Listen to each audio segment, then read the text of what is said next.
இன்னொரு உங்களுக்கு ஒரு ஸ்டாட் சொல்றேன். பெரம்பூருக்கு அடுத்து அதிகமான மெம்பர்ஸ் நமக்கு இருக்கிறது கொளத்தூர் தான். ஏய் உனக்கு தெரியாத ஒண்ணும் இல்ல. பயங்கரமா பேசுவாரு எலெக்ஷன் டைம்ல பேசுறது. ஆமா பேசுறதுக்கு ஆமா அவர் பேசுறதே வேற மாதிரி இருக்கும். லைவ் எத்தனை பேர் பார்த்தாங்கன்னு யாராவது நோட் பண்ணீங்களா? லைவ் வந்துட்டு எனக்கு தெரிஞ்சு 2 மில்லியன் கிராஸ் பண்ணிருக்கோம் ஒரு நேரம் கன்கரண்ட். போயிடுச்சு நம்மளோட 2.3 தாண்டிடுச்சு கன்கரண்ட்ல. ஆமா 2.3 இன்னும் லைவ் இல்ல அந்த இது சேனல்ல கவுண்ட் ஆனதெல்லாம் குமுலேட்டிவா போட்டு பார்த்தா 2.3 வருது. நம்மளது 128 வரைக்கும் போச்சு. ஆமா ஆமா நீ முடியும் போது தான் உனக்கு கரெக்ட்டா தெரியும். ஆமா எனக்கு தெரிஞ்சு நம்ம ஹையஸ்ட் 120 இன்னைக்கு 128 வரைக்கும் போச்சு. இப்போ 35k இருக்கு. ஆமா அதெல்லாம் தாண்டி போயிடுச்சு. எத்தனை பேர் வந்து வெயிட் பண்ணி பாத்துருக்காங்கன்னா அப்போ எவ்வளவு. அதான்டா அடுத்த 20 நாள் வந்து இந்த படத்துல ஆனா ஆடுகளம்ல வர மாதிரி தான். அடுத்த 15 நிமிஷத்துக்கு 5 வருஷம் பேசுண்டா தம்பின்ற மாதிரி தான். ஆனா அண்ணன் செம்ம அக்ரெசிவ் வச்சு செஞ்சுட்டாரு மொத்த வேறையும். அந்த ஊழல்ன்ற டெம்ப்ளேட் வந்து ஒரு மாதிரி டிஸ்டர்ப் பண்ணுடா அவனுங்க இந்த வாட்டி.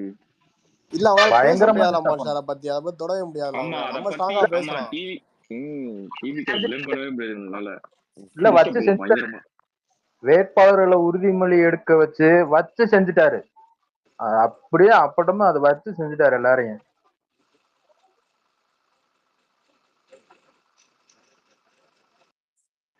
ஒரு கண்டென்ட்டுக்கே நம்ம பசங்க அப்படி இருப்பாங்க. கண்டென்ட் மேல கண்டென்ட்டா இன்னைக்கு அடிக்கு வச்சுட்டு போயிட்டாரு.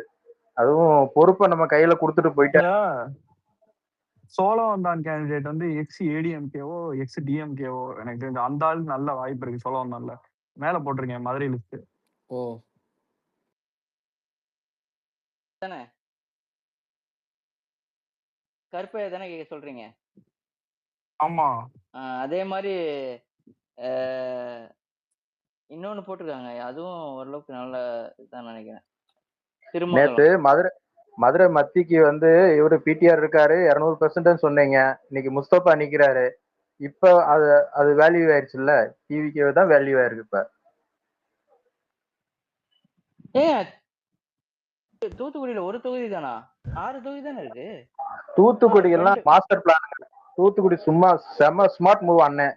என் நண்பனை நிப்பாட்டிக்கிறேன், நீங்க மல்லு வீட்டிட்டு அப்புறம் வாங்கன்னு நண்பனை நிப்பாட்டிக்கிறேன்ட்டாரு. ஒரே ஸ்மார்ட் மூவ். அவங்க அடிச்சுக்கவே முடியாது.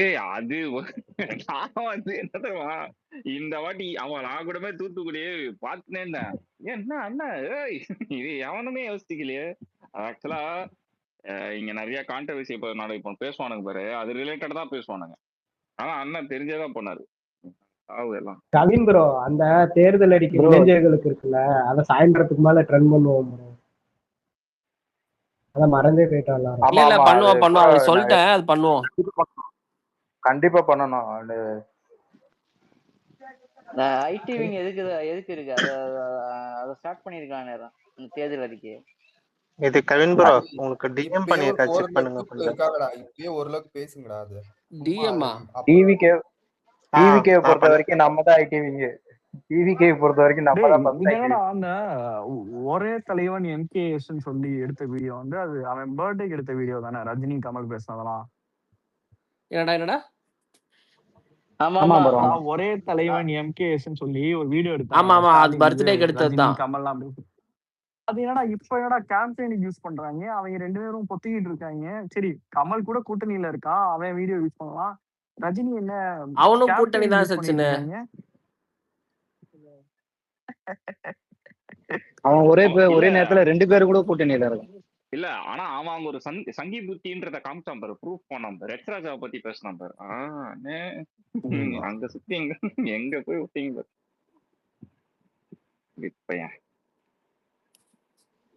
சீட்டுக்கு நீங்க நினைச்சவங்களுக்கு சீட் தரலன்ட்டு இதுவெல்லாம் பண்ண தேவையில்ல ப்ரோ. மொத்தம் ஒரு 3 லட்சம் போஸ்ட் கிட்டே இருக்கு நம்ம உள்ளாட்சியில. வாரியம் இருக்குது, கூட்டுறவு சங்கம் இருக்கு. இதெல்லாம் பவர்ஃபுல். மினிஸ்ட்ரிக்கு ஈக்குவல் மேயர் இருக்கு. ஸோ அதெல்லாம் வந்துட்டு தருவாங்க. அவங்களுக்கு சொல்லிட்டு இருப்பாங்க. என்னைக்கு அவங்க கேட்டவங்களுக்கு வந்து சீட்டு கேட்டவங்களுக்கு சொல்லிட்டு இருப்பாங்க. எனக்கு கேட்டவங்களுக்கு வேட்பாளர் அனௌன்ஸ் பண்றதுக்கு முன்னாடி யூத் மேனிஃபெஸ்டோ ரிலீஸ் பண்ணது எவ்வளவு பெரிய மூவ் தெரியுமா? இன்னைக்கு வெயிட் பண்ணி பார்த்தவன் எல்லாருக்குமே இதை எக்ஸ்பெக்டே பண்ணிருக்க மாட்டாங்க எவனுமே. இந்த ஹிட் மேனிஃபெஸ்டோ போட்டது தேர்தலை நம்ம கையில கொடுத்துட்டாரு. தேர்தலை நம்ம கையில கொடுத்துட்டாரு. நீங்க தான் பண்ண போறீங்க. உங்களுக்கு தேவை நீங்க பண்ணிக்கங்க. நம்ம கையில கொடுத்துட்டாரு, அவ்வளவுதான். கவின் இன்னும் நிறைய மேனிஃபெஸ்டோ ரெடி இல்ல ரெடி, ஐ மீன் ரெடி தான். ஒவ்வொன்னா ஒரு இதுல இது பண்ணுவாங்க. ஆமா, இன்னும் விவசாயிகளுக்கு மீனவர்களுக்கு நிறைய விஷயங்கள் ரெடி ஆகிட்டு. இப்போ அறிவாலயத்துல பக்கத்து கடையில A4 ஷீட் வாங்கியிருக்கானுங்க எல்லாத்தையும் மாத்துறதுக்கு. அவனுக்கு A3 வாங்கினாலும் நம்ப மாட்டானுங்க. மாத்தின்னு இருப்பான். ஆனா இத மாத்தின பைத்தியக்காரனே. மானே தேனே பொன்மானேன்னு போட்டுக்க வேண்டியதுதான்.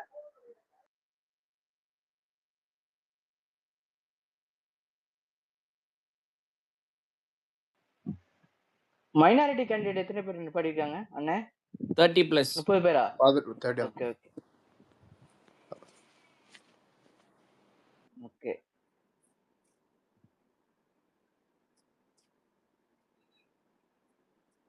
யாராவது பேசுறீங்களா இல்ல எனக்கு மட்டும் தான் கேட்க மாட்டேதா? மொத்தமா சொல்லுங்க வேற என்னென்ன இதுல கேட்டகரியில நிப்பாட்டி இருக்காரு அப்ப? இல்ல ஒரு 80,000 ஒண்ணு சொன்னாரு அண்ணன்.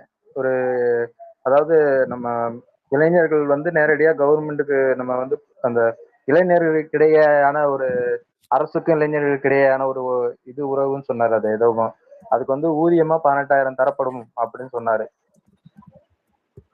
ஆமா, முதல்வர் பணி நியமனம் சொல்லிட்டு ஏதோ ஒரு இது அறிவிப்பு. அந்த அறிவிப்புல வந்து இளைஞர்கள் வேலை பாக்குறவங்களுக்கு அவங்களுக்கு வந்து மாதம் 18,000 ஊதியம் வழங்கப்படும். அது வாலண்டியர்ஸ் தான் மென்ஷன் பண்ற மாதிரி எனக்கு தெரியுது. வாலண்டியர் இல்லைங்க, இப்போ வந்து இந்த ஒர்க்குக்கெல்லாம் அப்ளை பண்ணிருப்போம். அது என்னமான்னு தெரியல, அது இன்னும் முழுசா படிக்கல. ஒரு ஃபுல்லா ரிலீஸ் பண்ணாதான் கொஞ்சம் ஓரளவுக்கு. அதான் அது கொஞ்சம் வேகமா சொன்னதுனால கரெக்டா நோட் பண்ண முடியல அந்த பாயிண்ட்ஸ. அது ரொம்ப வேல்யூவான பாயிண்ட். இல்ல அதே மாதிரி எடுத்தவனே போதை தான் சொன்னாரு சீரியஸா. ஆமா ஆமா, ட்ரக் ஃப்ரீ தமிழ்நாடு தான் ஃபர்ஸ்ட் அடிச்சேன். ஆமா, அதுக்கு அடுத்து இல்ல போதை ஒழிப்புன்னு சொன்ன உடனே போயஸ் தோட்டத்தை ஒருத்தன் நெஞ்சில கை வச்சுட்டான்னு கேள்விப்பட்டேன். ஏன் அவன் தான் ஹோல்சேல் டீலரா? காப்பர் சல்பேட் மேட்டர் யாருக்கும் தெரியாது இல்ல இன்னும். எங்கேயுமே இல்லன்னா நான் வந்து இமாலயா போவேன்டா. என்ன இங்க பேன் பண்ண என்னடா, நான் போவேன்டாங்க. ஆனா பரதேசி எடுத்து குடிச்சிருக்கான் பாரு காப்பர் சல்பேட் நாய். ஏன்னா வேற ஏதாவது எடுத்து குடிக்க மாட்டேன், பக்கத்துல காப்பர் சல்பேட் இருக்குன்னு எடுத்து குடிச்சிருக்கான். ப்ரோ யூத் அட்வைசரி எல்லாம் ஒரு செம்மையான மேட்டர் ப்ரோ. அதெல்லாம் பயங்கரமானது ப்ரோ. யூத் அட்வைசரி கவுன்சில் எல்லாம் ஒரு என்ன சொல்றது, அதெல்லாம் மாஸ்டர் பிளான் அதெல்லாம். அதே மாதிரி இந்த TRATAன்னு சொல்லிட்டு ஒரு இது கூட அனௌன்ஸ் பண்ணியிருந்தாரு, அதுவும் சரியானது. ஏன்னா அவர் எக்ஸாக்டா என்னன்னா இனி வரை காலங்கள்ல வந்து இளைஞர்கள் தான் கண்ட்ரோல் பண்ணுவாங்கன்றதோட சிம்பாலிக்கான ஒரு மூவ் தான் அது. ஏன்னா இவங்க கையில கொடுத்தோம்னா நாட்டை நாசம் ஆக்கிடுவானுங்க அப்படின்ட்டு அது இளைஞர் அது டிரைவ் அண்ட் ஃபோர்ஸாக அது வரும். இந்த அதுதான் அப்படியே முதன்மையா வந்துகிட்டே இருக்கும். அப்புறம்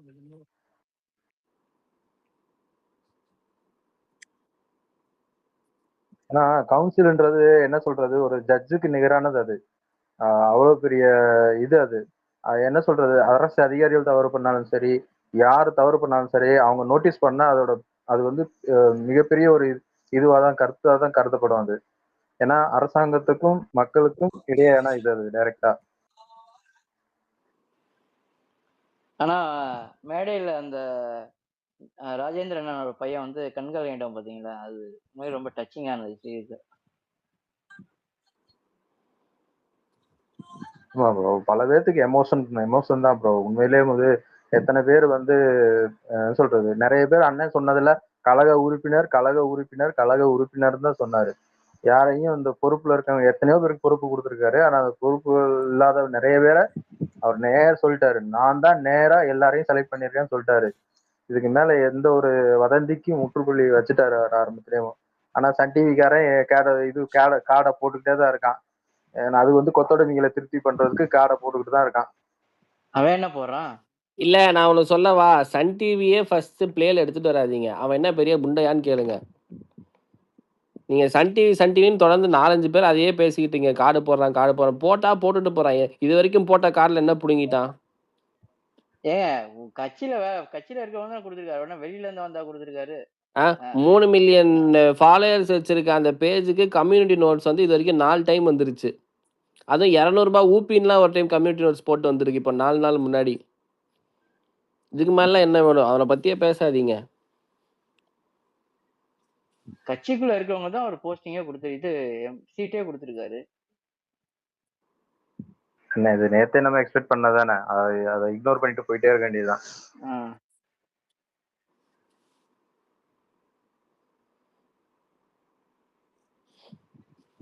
அவருக்கு தெரியுங்க யாருக்கு என்ன பண்ணணும் அப்படின்னு. மைக்கை வந்து நீட்டிக்கிட்டு ஏதாவது உளறிட்டு கிடந்தாங்கன்னா கேவலமா திட்டுவேன் நானே நம்ம பசங்களை.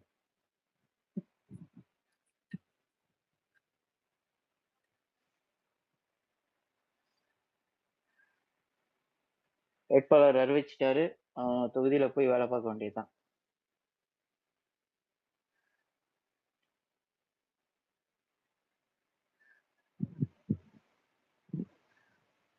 செங்கோட்டையெல்லாம் ரொம்ப சந்தோஷம். செங்கோட்டையெல்லாம் அதே மாதிரி ஆதரவு பாரு.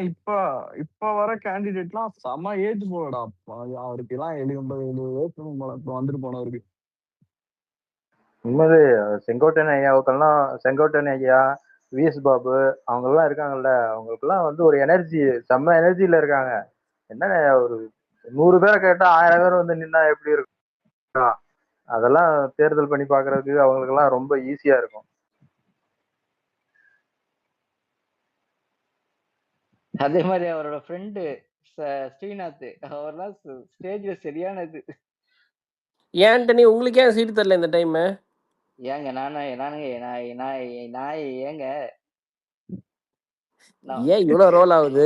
வாய் கொளருது. இல்லங்க எனக்கு அதுல எல்லாம் ஆசை இல்லைங்க. திடீர்னு கேட்டா பயமா இருக்கா இல்லையா? எனக்கு அதுல எல்லாம் ஆசை இல்லைங்க. அண்ணன் ஜெயிக்கணும் தலைவர். டிவி கேடா. ஆமா, அண்ணன் ஜெயிச்சா போதும். திருச்சியில எல்லாம் செலிப்ரேஷன் ஸ்டார்ட் பண்ணிட்டாங்களாடா? ஆமா. டிஎம்கே நேத்து ஏதோ செலிப்ரேஷன் பண்ணாங்களா மான்ஸ்டர்? நேத்து அந்த இதுக்குலாம் பண்ணாங்க. நேத்து வந்தாங்களே. செலிப்ரேட் பண்ணாங்க ப்ரோ. டிஆர் பாலு வீட்ல பாத்துருப்பீங்களா செலிப்ரேட் இல்ல டிஆர் பாலு செலிப்ரேட் வீரதீடவா வீரதீடவா. இல்ல நேத்து நைட்டு எங்க அக்கா போய் ஏடிஎம்ல பணம் எடுத்திருக்காங்களாம். 200 நோட்டே வரலையாம். கேட்டாங்களாம் எங்க போச்சுன்னு. யாருக்கோ கொடுக்கறதுக்கு மொத்தமா கவர்மெண்ட் வாங்கிட்டாங்களாம். பெரம்பூர்ல ஸ்டார்ட் பண்ணிட்டாங்களா செலிப்ரேஷன்? அதான முக்கியம். பெரம்பூர்ல தான் முதல்ல இருந்தே செலிப்ரேட் பண்ணிட்டு இருக்காங்க. ஆனா இன்னைக்கு அறிவிச்சிட்டார்ல. எவ்வளவு பெரிய ஜோக் சொல்லிருக்கேன். யாருமே சிரிக்கலையாப்பா? என்ன ஜோக் ப்ரோ சொல்லுங்க. சாரி. சரி, முதல்ல சிரிக்க எல்லாம் தயாரா இருக்கேன். நேத்து நைட்டு எங்க அக்கா ஏடிஎம்க்கு போனாங்களாம். ஓகே இதுவா? சரி நான் ஜோக்குன்னு வேற ஏதோ யோசிச்சுட்டு இருந்தேன். 200 நோட்டே வரலையாம். இந்த ஒன் இந்தியா ஏடிஎம்ல போய் எடுத்தா 200 நோட்டு வரும். 200 நோட்டே வரலையாம். கேட்டாங்களாம் ஏன் வரலன்னு. மொத்தமா ஒருத்தங்களே வந்து வாங்கிக்கிட்டாங்களாம் தேவைப்படுதுன்னு அடுத்த 1 மாசத்துக்கு.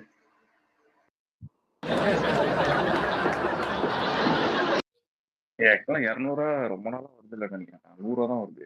500 and 100 தான் நினைக்கிறேன். சரி, இவரு அந்த 29 பிளஸ்க்கு வந்து ஒரு அமௌண்ட் சொன்னார் இல்லையா? 4000 இல்லாத டைம்ல அதுக்கு ஏதாச்சும் கிளாஸ் ஏதாச்சும் இருக்கா என்ன? அதெல்லாம் சொல்லல அவரு. விட்டோபா நீ இருக்கா போறா டேய். என்ன அவர் என்ன கிளாஸ் இல்லையா சொன்னாரு? கிளாஸ்ரா அதான்டா அவர் சொல்லியாரா? அதான்டா கிளாஸ்லாம் இல்லடா. அதுக்கு 29 வயசுக்கு மேல அது என்னன்னு பார்க்கணும். கண்டிஷன்ஸ்னா அது அப்படி இருக்காது. நீ எந்த வேலையுமே இல்லாம இருந்திருந்தனா அது உனக்கு இதுவா இருந்திருக்கும். அவரு தெளிவா அதுல பிரிச்சுதான் சொன்னாரு. கிராஜுவேட்ஸ்க்கு என்னது, டிப்ளமோக்கு எவ்வளோ அப்படின்னு சொல்லி. ஆனா அது அட்வான்டேஜ் யூஸ் பண்ண மாட்டாங்களா? நெகட்டிவா போய்டாதுன்னு. அது அப்படி போகாதுடா. அது எல்லாருக்குமா குடுப்பாங்க. வேலையில இருக்கானா இல்லையான்னு அதெல்லாம் நெறைய இருக்கு. இல்ல எப்படியும் வந்த பிறகு எல்லாமே ரெஜிஸ்டர் ஆகும். அவரு அதுக்கு முன்னாடி ஒண்ணு சொன்னாருல்ல, அந்த ம். பட்டியல் எல்லாம் வெளியிடப்படும். 360 நாளும் வந்து எந்தெந்த டிபார்ட்மெண்ட் என்னென்ன வேலை வாய்ப்பு இருக்கு, எது எது ஃபில் ஆகுது அப்படின்ற அதையெல்லாம் நாங்க ஓபன் பண்ணுவோம், அதெல்லாம் நெறிமுறைப்படுத்துவோம், அதெல்லாம் சொன்னாரு அண்ணன். ஆக்சுவலா அது சொல்லிட்டு அதை சொல்லி முடிக்கிறப்போ ஒரு வேலை தேட உதவும் தான் சொன்னாரு. நீ 4000 வச்சு நான் மந்த்லி ஓட்டிடுவான்.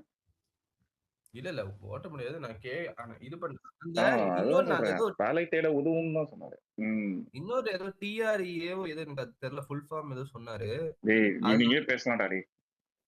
சொல்லுங்க, இப்ப இருக்காங்களேடா ஆளுங்க, பேசுங்கடா. அப்புறம் என்னடா இப்ப எதுவும் இல்ல டாபிக், சரி, வெட்டியா தான் நீயே பேசிட்டு பேசி நீயே பேசிடு. நான் என்ன பேசுது?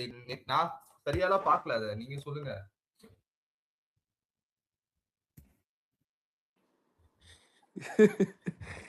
ஏன்டா டேய்? இல்லை விட்டப்பா, அது கொஞ்சம் ரீவாட்ச் பண்ண வேண்டியிருக்கு. இன்னும் கொஞ்சம் கிளாரிட்டியா சரி ஆமா. ப்ரோ, ஏன்னா அது நெறைய தப்பா சொல்லிடக்கூடாது நம்ம. அது வேற மாதிரி சரி நீங்க அதை விடுங்க. இப்போ எலெக்ஷன் கமிஷன் ஆஃப் இந்தியா வந்து இந்த மேஸ்காட்டை மாத்துவாங்களா எப்படி? பாவம் பேர் இயர்ல வச்சு அதெல்லாம் மாட்ட மாட்டாங்க. விருன்னு வேற போட்டிருக்காங்க. மாத்துவாங்களா ப்ரோ? அதெல்லாம் மாத்த மாட்டாங்க ப்ரோ. சரி போ. ஏங்க அவனுக்கு தெரியும் ரிசல்ட் என்ன வரப்போகுதுன்னு. அப்புறம் என்ன? அதான் நம்ம இப்போ election commission of India mascot எடுத்து நம்ம அவங்களுக்கு வந்து பிரச்சாரம் பண்ணுவோம். ஆமா.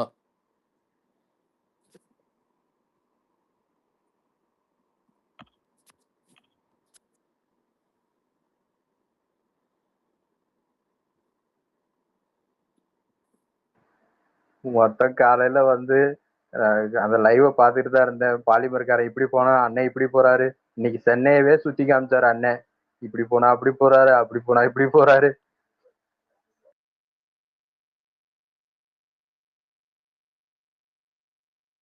இன்னைக்கு ஒருத்தர் நீங்க அதெல்லாம் தினம் பேசுவாப்புல கதற போறானுங்க. எனக்கு வந்து எப்படி குளத்தூர்ல எப்படி பிரச்சாரம் நடக்குது, சேப்பாக்குல எப்படி பிரச்சாரம் நடக்குதுன்னு உண்மையிலே பார்க்கணுங்கய்யா. அங்க இருக்க நிர்வாகிகள் யாராவது இருந்தீங்கன்னா கிரவுண்ட்ல அப்பப்போ எடுத்து போடுங்க வீடியோவை.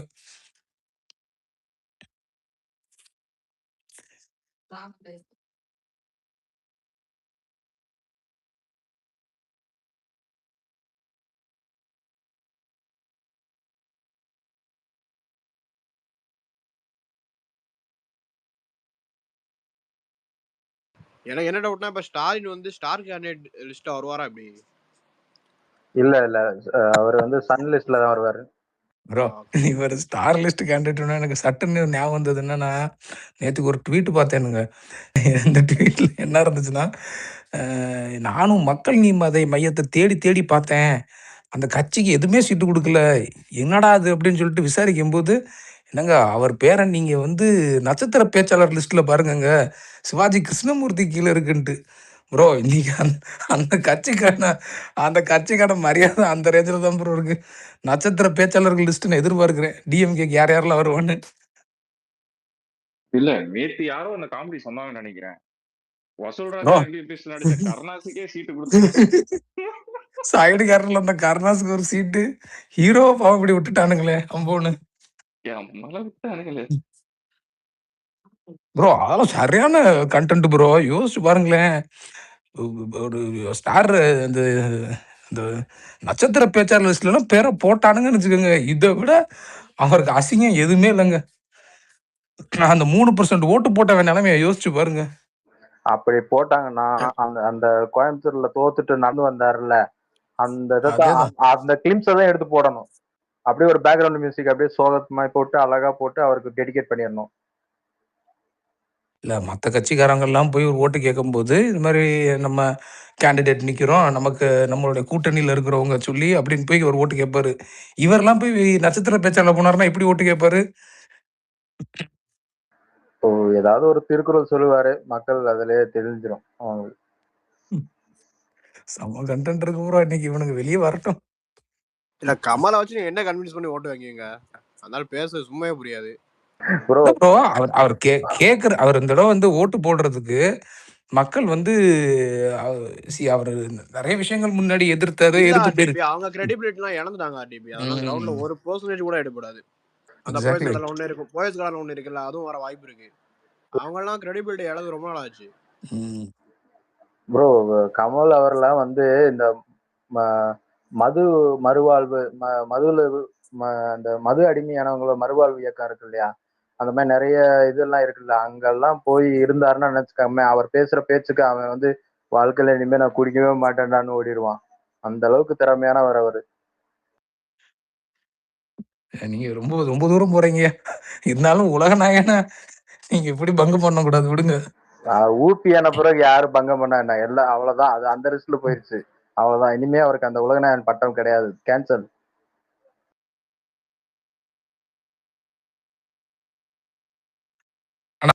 ஆனா அண்ணன் இன்னைக்கு கிளியரா நரேட்டிவ் மறுபடியும் செட் பண்ணாரு ப்ரோ. இது 2 கட்சி 3 கட்சி அது இன்னும் 4 ஸ்ட்ராங்கா முனை இருந்துச்சு போட்டி 5 முனை ஆர்டிபி. போட்டி. பாத்தீங்களா, இன்னும் ஸ்ட்ராங்கா இருந்துச்சு இன்னைக்கு அது அந்த அதான் விஷயம்.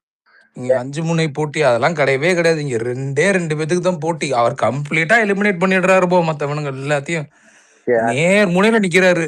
இங்க திமுக மேல மக்களுக்கு ஓட்டு போடக்கூடாதுன்ற அபிப்பிராயம் அவர் அந்த செட் பண்ற அந்த ஒரு கிளியரான பாயிண்ட்லயே இங்க இதாயிடும். ஆனா நம்ம லயோலாமணி எங்க இருக்காரு தெரியுமா? இல்ல ப்ரோ, லயோலாமணி வந்து இப்பதான் நம்ம பேசிட்டு இருந்தோம், நீங்க முன்னாடி இருந்தீங்களான்னு தெரியல. அவர் நாங்க நின்றா சேப்பாக்கத்துல நிப்பேன்ட்டு பிடிவாதமா இருந்துட்டாராம். சேப்பாக்கத்துல நிக்கிறதுக்கு அவரை விட என்ன போட்டி ரொம்ப கடுமையா இருந்ததுனால அந்த போட்டியில வந்து முன்னாள் காங்கிரஸ் ஒருத்தருக்கு இல்ல போயிட்டு ப்ரோ. அப்படி கிடையாது. சாகுவா சொல்லுங்க. சின்னவர் ரொம்ப ரெக்வெஸ்ட் பண்ணி கேட்டதுனால லயலாமணி நம்ம வந்து கொஞ்சம் அப்புறம் அப்படின்னு சொல்லியிருக்கோம்.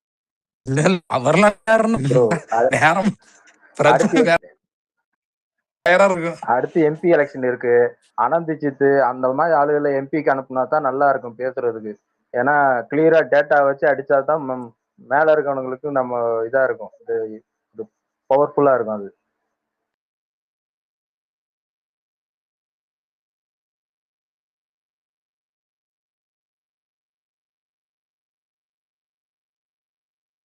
ஆனா உண்மையிலேயே சவுத்துலயுமே நல்ல நல்ல கேண்டிடேட் போட்டிருக்காங்க ப்ரோ. வந்து கன்னியாகுமரி அங்கெல்லாம் வந்து நல்லது. காரைக்குடியில நமக்கு ஏற்கனவே தெரியும், அது வேற வேற ஜோன்ல போயிடுச்சு ப்ரோ.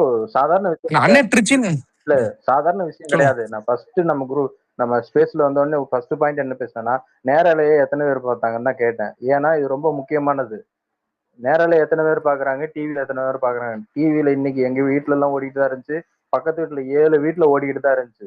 எல்லாத்தையும் போய் வாட்ச் பண்ணிட்டு சவுண்ட் எப்படி வருதுன்னு எல்லாத்தையும் பார்த்துட்டு தான் வரேன். அதனால வந்து ரியாலிட்டின்றது வேற. மக்கள் கவனிக்கிறாங்க யாரு நம்ம தொகுதிக்கு வேட்பாளர்னு. ஸோ அந்த ஸ்பேஸ் தான் வந்து மைண்ட்ல ஏறும், மற்ற ஸ்பேஸ் எல்லாம் மைண்ட்லவே ஏறாது. அதுதான் ஃபர்ஸ்ட் ரியாலிட்டி. அதான் சொல்றேன்ல, நீ பேனா எழுதுகோள் வந்து எக்ஸ்ட்ரா வேலை செய்யணும். இவங்க பார்த்துருப்பானுங்க, டே கேண்டிடேட் அனௌன்ஸ் பண்ண தட்டிக்கும் நாங்க ஸ்ட்ராட்டஜி பண்ணிக்கிட்டே தாண்டா இருக்கிறோம், இவனுங்களை என்ன பண்ணாலும் ஒன்றும் பண்ண முடியலன்னு. நீங்க சொன்னது 100க்கு 100 உண்மைங்க. அது அது இப்போ இன்னைக்கு மக்கள்கிட்ட இருக்க எதிர்பார்ப்பே யார் யார் நம்ம தொகுதிக்கு வர போறா. நம்மளே எடுத்துக்கோங்களேன், எனக்கெல்லாம் இந்த 2 வருஷத்துக்கு முன்னாடி என் தொகுதி எம்எல்ஏ யாருன்னே தெரியாது. திமுக காரன் தான் இருக்கிறான். ஆனா அது தெரிஞ்சுக்கணும்னு விருப்பப்படலை. அவன் எவனும் தெரியாதுன்னு வச்சுக்கோங்க. இப்ப பாருங்க, இது ஒரு மாற்றம் 2.5 வருஷத்துல எவ்வளவு பெரிய ஒரு மாற்றம். யார் வரப்போறான்ட்டு ஒருத்தவங்கள்ட்டையும் ஒரு எக்ஸ்பெக்டேஷன் இருக்கு.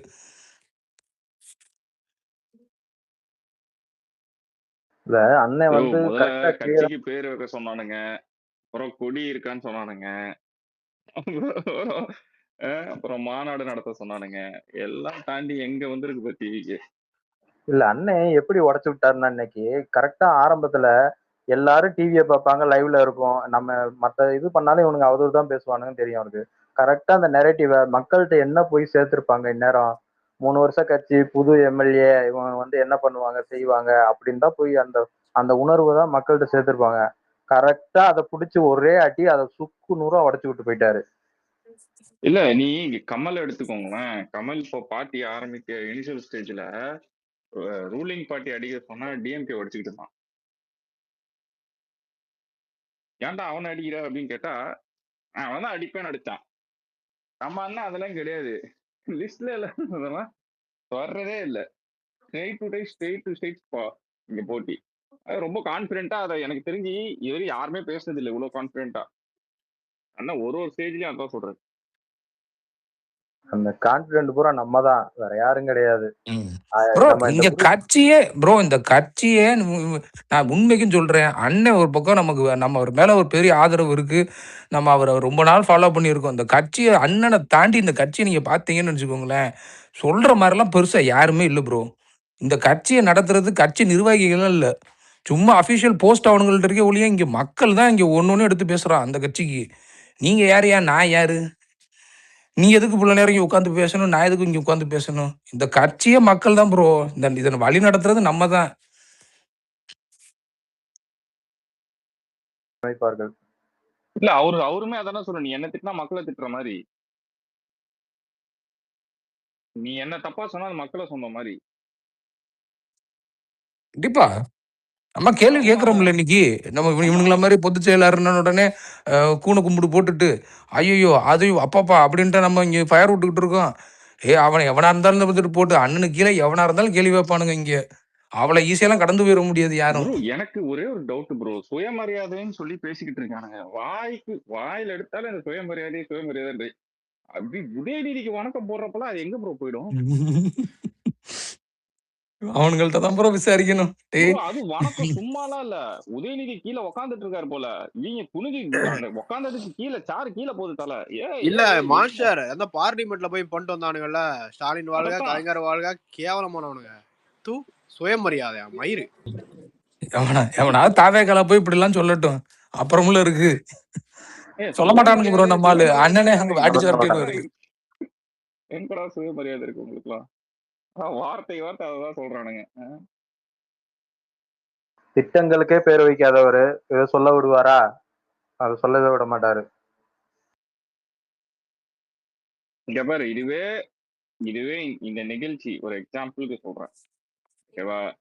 ஒரு நல்ல ஸ்கேல், நல்ல ஒரு எப்படி சொல்றது, ஒரு சப்போர்ட் வேணா, ஒரு கைட்லைன்ஸ் படி ஃபாலோ பண்ணி கொடுத்துருந்தாருன்னா எனக்கு தெரிஞ்சு அவர் ஓப்பன் ஸ்பேஸ்ல பேசியிருப்பாரு. அதெல்லாம் இன்னைக்கு ஒரு ஸ்டேஜ் அரேஞ்ச் பண்ணி நடந்திருக்க கூட விஷயம் அது. ஆனா அப்படிதான் பிளான் போடுவது. உங்களுக்கு இப்போ சூழ்நிலை அந்த மாதிரி இல்லை.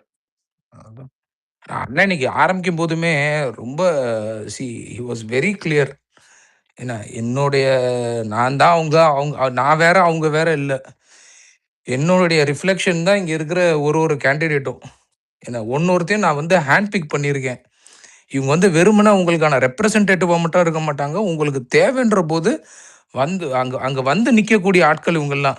உங்களோட தேவைகள் என்னன்றதை புரிஞ்சுக்கிட்டு உங்ககிட்ட வர நீங்கள் கேட்குற போது உங்களை தேடி வர ஆட்கள், இல்லை உங்கள் தேவைகளை புரிஞ்சுக்கிட்டு செய்யக்கூடிய ஆட்கள், அதெல்லாம் கிளியராக ஆர்டிகுலேட் பண்ணார் ப்ரோ. எனக்கான எம்எல்ஏவை இப்படி ஒருத்தனை சொல்லு பார்ப்போம். இன்னைக்கு 2 கட்சி ஆண்டிருக்கானுங்க. ஏன்னா ஐயா ஏன் தொகுதியிலே கேட்டுட்டு இருக்கேன் ஐயா, அவரெல்லாம் கடைசியாக எப்போ பார்த்தேன்னு தெரில, பிரச்சாரத்துக்கு கூட வந்தாரான்னு தெரில, அவனுடைய விழுதுகள் தான் வந்தானுங்க, அவர் வரல. ஏன்னா இப்ப பாரு இவர் எப்படி நம்ம எனக்கான ஒரு கேண்டிடேட், என்னைய ரெப்ரசென்ட் பண்ற கேண்டிடேட், ஏன் தேவையை புரிஞ்சுக்கிற கேண்டிடேட்டுக்கு என்ன கிடைக்கும் போது இவனுங்களுக்கு எதுக்கு யார் ஓட்டு போட போறா? கரெக்டா மென்ஷன் வேற பண்ணாரு. இங்க சென்னையில இருக்கவங்க ஊருக்கு போகணும்னா ஊருக்கு போங்க, வெளிநாட்டுல இருக்கவங்க வாங்கன்னா வந்துருங்க, ஜென்ஜி உங்களோட வேலை என்ன அப்படின்றது தெளிவா சொல்லிட்டாரு. நீங்க உங்களுடைய வேலை என்னன்றதையும் குறிப்பிட்டு சொல்லிட்டாரு. ஏன்னா அன்னைக்கு கடைசி பிரச்சாரம், தேர்தல் அன்னைக்கு கடைசி பிரச்சாரம் நம்ம கையிலயும் ஜென்ஜி செட் எல்லார்ட்டையும் இருக்கு. 40 வயசு கீழே இருக்க எல்லார்ட்டையுமே அது இருக்கு. யூரோப்ல இருக்கிற ஆளு, மிடில் ஈஸ்ட் இருக்கிற ஆளு இல்ல, இது ஆக்சுவலா ஆர்டிபி சொல்லுவாரு இந்த வார்த்தை அப்பப்போ. இது ஒரு தலைமுறைக்கான போட்டின்னு இந்த எலெக்ஷன். இந்த மாதிரி எல்லாம் எப்படி ஒரு தலைவன் திருப்பி உருவாகுவான் நீங்க சொல்லுங்க பாக்கலாம். இதை விட்டோம்னா நீ அவ்வளவுதான் ப்ரோ. இதெல்லாம் நமக்கு ஒரு ஃபைனல் சான்ஸ் மாதிரி. இது நம்ம தூரத்துல எட்டி பார்க்க தட்டிக்கும். இவனுங்க அடுத்த தலைமுறைக்கு இந்த மாதிரி ஒரு மாசான ஒரு லீடர் எல்லாம் வர்றதுக்கு மேபி இப்ப நெக்ஸ்ட் ஒரு 20-30 இயர்ஸ்ல எவனுமே இல்லை ப்ரோ. ஆனா அவரு இன்னைக்கு எனக்கு நான் அதை 2 வாட்டி சொல்லும் போது எனக்கு ஒரு மாதிரி இருந்துச்சு. அதுக்கு இன்னைக்கு இவனுங்க பண்ற அவதூறை எல்லாத்தையும் தாங்கிக்கிட்டே இருந்தார்ல, அதுல ஒரு பெயின் இருந்தது. ஆமா, அந்த பெயின் தெரிஞ்சது. இவ்வளவு அவதூறு பரப்பி அதை தாங்கிக்கிட்டுன்ற போதெல்லாம் எனக்கு அது பெயினா இருந்துச்சு. எப்படி வேண்டியவன எனக்கெல்லாம் அப்படித்தாண்டா வாய் வரும். வேற ஏதாவது ஒருத்தன் நெக்கலா பேசினானா ஒரு 10 நாள் கழிச்சு பாத்தீங்கன்னா இங்க டைம்ல இல்ல வீடியோ இருக்கேன், மணிப்பு போட்ட வீடியோ இருக்கேன், அப்படி இருந்தோம்டா நம்மலாம். இவன் தான் எவனோ பேசிக்கிட்டு இருக்கான் நம்ம. இல்ல மாஸ்டர் 30 வருஷம் பில்ட் பண்ண ஒரு இதை இந்த அளவுக்கு பேரை இது பண்ணும்போது அதையும் தாங்கிட்டு அவர் நிக்கிற அந்த இதெல்லாம் சொல்றாரு. எவ்வளவு கஷ்டமா இருக்கும் இந்த ஒரு ஆஸ் அ பர்சன் அவருக்கு. எல்லாம் உங்களுக்காண்டி தான், அதெல்லாம் நான் தாங்கிட்டு இருக்கேன்னு சொல்றாரு.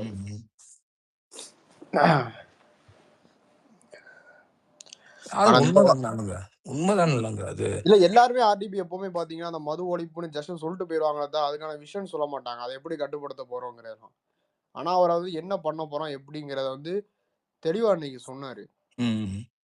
அதுதான் ஒரு விஷனரி. என்ன உங்களுக்கு அந்த கிளாரிட்டி இருக்கிற ஆட்களே இவனுங்க இங்க கேள்வியே பண்ணுங்க. டே நீ 2 வருஷம் ஆண்ட 5 வருஷம் கையில பவர் இருந்துச்சு, நீ என்னத்தடா கிழிச்சுன்னு கேட்ட